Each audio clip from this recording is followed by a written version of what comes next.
but you're gonna scratch off the sides and the bottom so that the roots are gonna stretch, right? We're telling it, hey, it's time for you to grow in a different direction. You're gonna go like this with your fingers. Go ahead.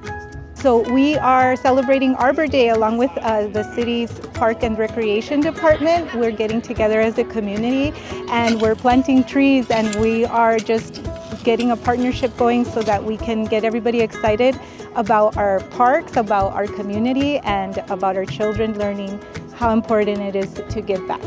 Like this? Yeah. I think planting trees is important for the environment because so we won't have to be on the sun so much, and we won't suffocate of no more oxygen. Oh, what we're gonna teach you is how to actually plant the tree. It's important for the kids to learn about Arbor Day because we study it in our standards. We